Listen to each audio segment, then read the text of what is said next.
Salut tout le monde et bienvenue à un autre didacticiel portant sur Google. Alors aujourd'hui, nous allons couvrir comment faire des recherches dans Google.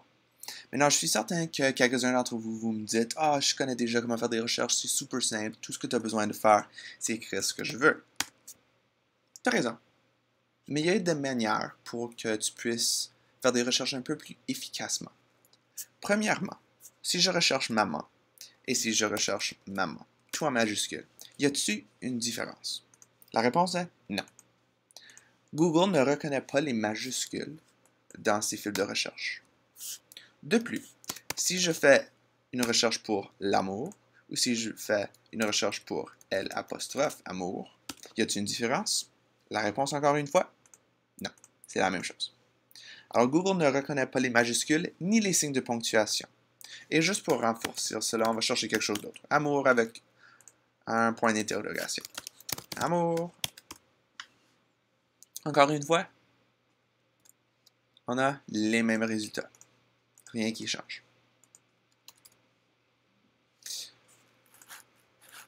Un élément qui est très important lorsque tu fais tes recherches, c'est la précision. Si je veux chercher, disons pour la petite fille aux cheveux bleus, alors je vais enlever mes guillemets et je vais rechercher cela.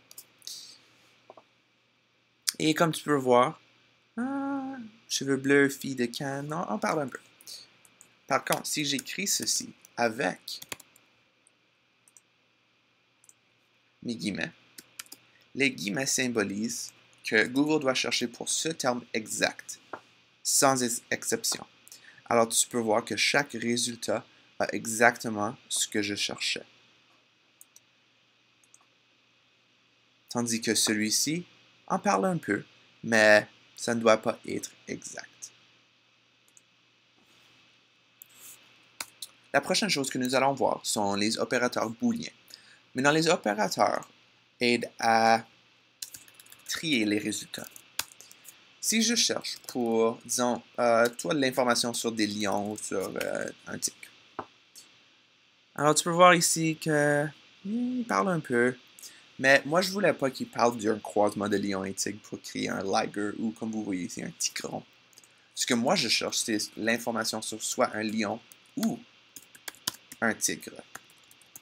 Alors, en utilisant l'opérateur OR en majuscule, Google va chercher soit pour un ou pour l'autre. Et comme vous allez voir, il n'y a aucun résultat qui parle des deux.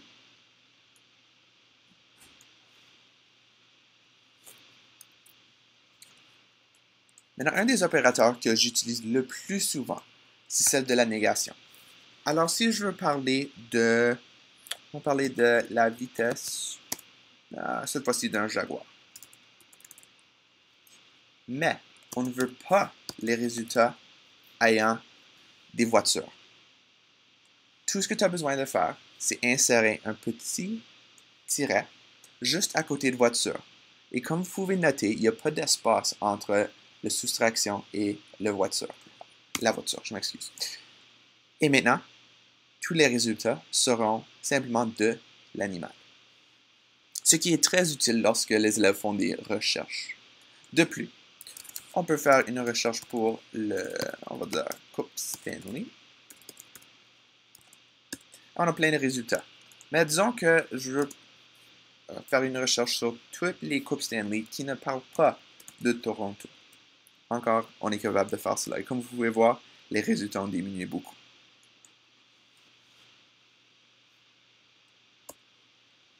Un autre opérateur qui est assez utile lorsque tu cherches une chanson ou lorsqu'il y a un mot qui t'échappe.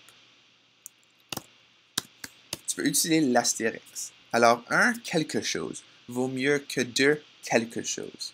Mais je ne sais pas c'est quoi. Google va ressortir et remplacer l'astérix par toutes les options possibles en essayant de trouver des résultats. Alors, un tien vaut mieux que deux tu l'auras. Un acte authentique vaut mieux que deux sous scène privée. Alors, c'est très utile. Pour moi, je l'utilise quand j'essaie de trouver des paroles à des chansons et je ne connais pas les paroles. Et lorsque vous faites des recherches, surtout dans l'histoire, vous pouvez utiliser l'opérateur des deux points. Alors, si je veux rechercher de l'information sur la Grande Dépression entre 1928, on va dire, et tu mets 2 points, et 1936. En faisant ceci, seuls les résultats qui se trouvent entre ces deux dates vont apparaître. Vous pouvez faire ceci pour la pesanteur d'un animal, pour une date, pour n'importe quel deux chiffres que vous cherchiez. Très, très utile en histoire.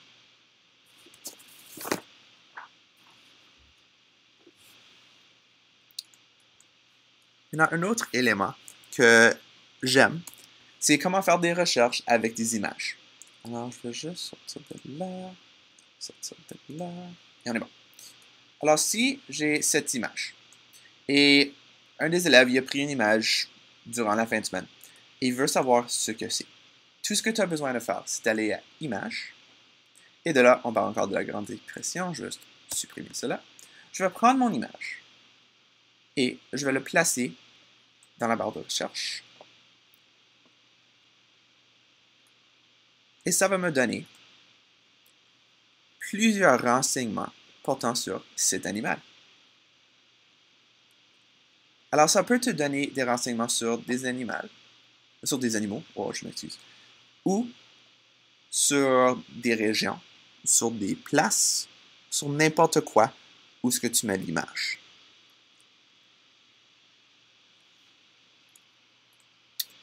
Un autre aspect que j'aime, mais qui peut seulement se trouver sur google.com.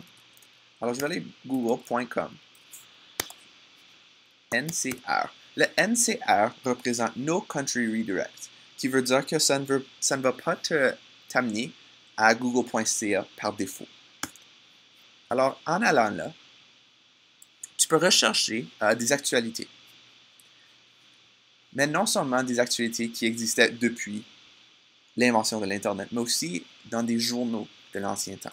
Alors, je vais aller à news.google.com/newspapers.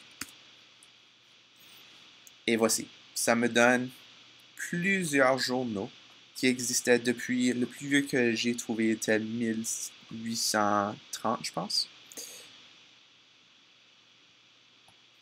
Alors, si on regarde ici, très difficile à trouver des journaux. Alors, ce que moi je fais avec mon Mac, je pèse Command F et ça va ouvrir cette section ici. Mais aussi, tu peux le faire avec un PC juste en cliquant Ctrl F. Alors, moi, je vais chercher pour Montréal. Et je vais chercher pour le Gazette. OK. 1878 à 2006. Très intéressant. Alors, on a tous les journaux entre ces dates. Moi, je vais chercher pour une date très particulière. Alors, je vais chercher pour le 16 septembre 1960. Deux choses très importantes sont arrivées cette journée-là. La première chose, c'était la naissance de ma mère. La deuxième, est-ce que c'était? Ça doit être ici quelque part. C'était dans les sports, juste là. Maurice Richard prend sa retraite. Alors, ceci est très utile, non seulement pour trouver des actualités dans ce temps-là, mais aussi pour les cours où disons que tu veux parler des annonces publicitaires. Comment est-ce que les annonces publicitaires étaient? Comment bien écrire un article? Et tu peux le sortir des années et des années. Alors, je vais juste faire un petit retour ici.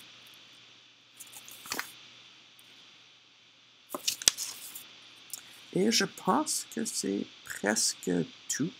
Alors, je vais vous montrer une autre chose qui est utile en cherchant des tendances. Alors, vous pouvez utiliser ceci en mathématiques, mais aussi en histoire, en géo. Alors, je ne sais pas si vous avez déjà entendu de Google, et c'est Ngram.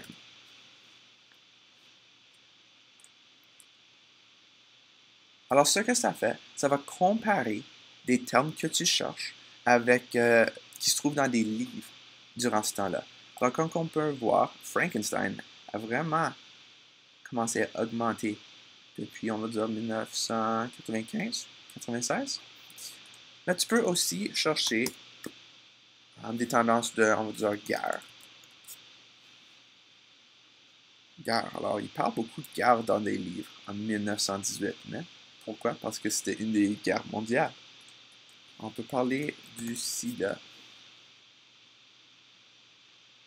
Alors, ici, on parle de sida pour une raison. J'en suis pas certain pourquoi. Mais tu peux voir que, vraiment, après la découverte de AIDS ou du sida, on parle beaucoup plus souvent qu'on parlait auparavant. Je pense que ça, c'est à peu près tout pour des petits trucs pour faire des recherches avec Google. Oh non, non, non, j'ai oublié quelque chose, je m'excuse. Si les élèves ont une recherche à faire, Lyon, on va dire, encore une fois, on cherche dans les images. Ah, il y a plein d'images. Mais en utilisant les outils de recherche, ça nous donne l'habilité de trier les résultats même un peu plus. Alors, tu peux aller dans les couleurs, disons que tu veux juste ceux qui ont des couleurs bruns. Ça va te donner ceux qui ont des couleurs bruns. Maintenant, ce que moi j'utilise le plus souvent lorsque je fais mes publications, c'est les droits d'utilisation. Alors, si tu cliques dessus, tu as maintenant l'option de réutilisation autorisée, réutilisation à des fins commerciales autorisées, réutilisation avec modification autorisée et réutilisation avec modification à des fins commerciales autorisées. Alors, très utile pour ceux qui veulent faire des publications. Maintenant, pour chacune des recherches que vous allez faire en ligne, vous avez l'option de faire ceci. Le type, la période, et tu as plus d'outils. Normalement, tu vas trouver ceci si on retourne encore une fois à google.com. Quelque chose qui est assez intéressant, par contre, c'est seulement disponible en anglais en ce moment, c'est lorsque tu fais des recherches, tu peux trier tes résultats par niveau de lecture. Alors, si je vais ici, si je vais dans mes recherches avancées, et je vais en bas,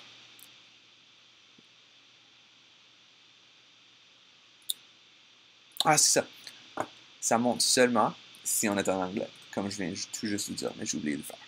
Alors, on va changer notre langue à English. Et maintenant, je vais aller dans mon Advanced Search. Et tu peux regarder par Reading Level.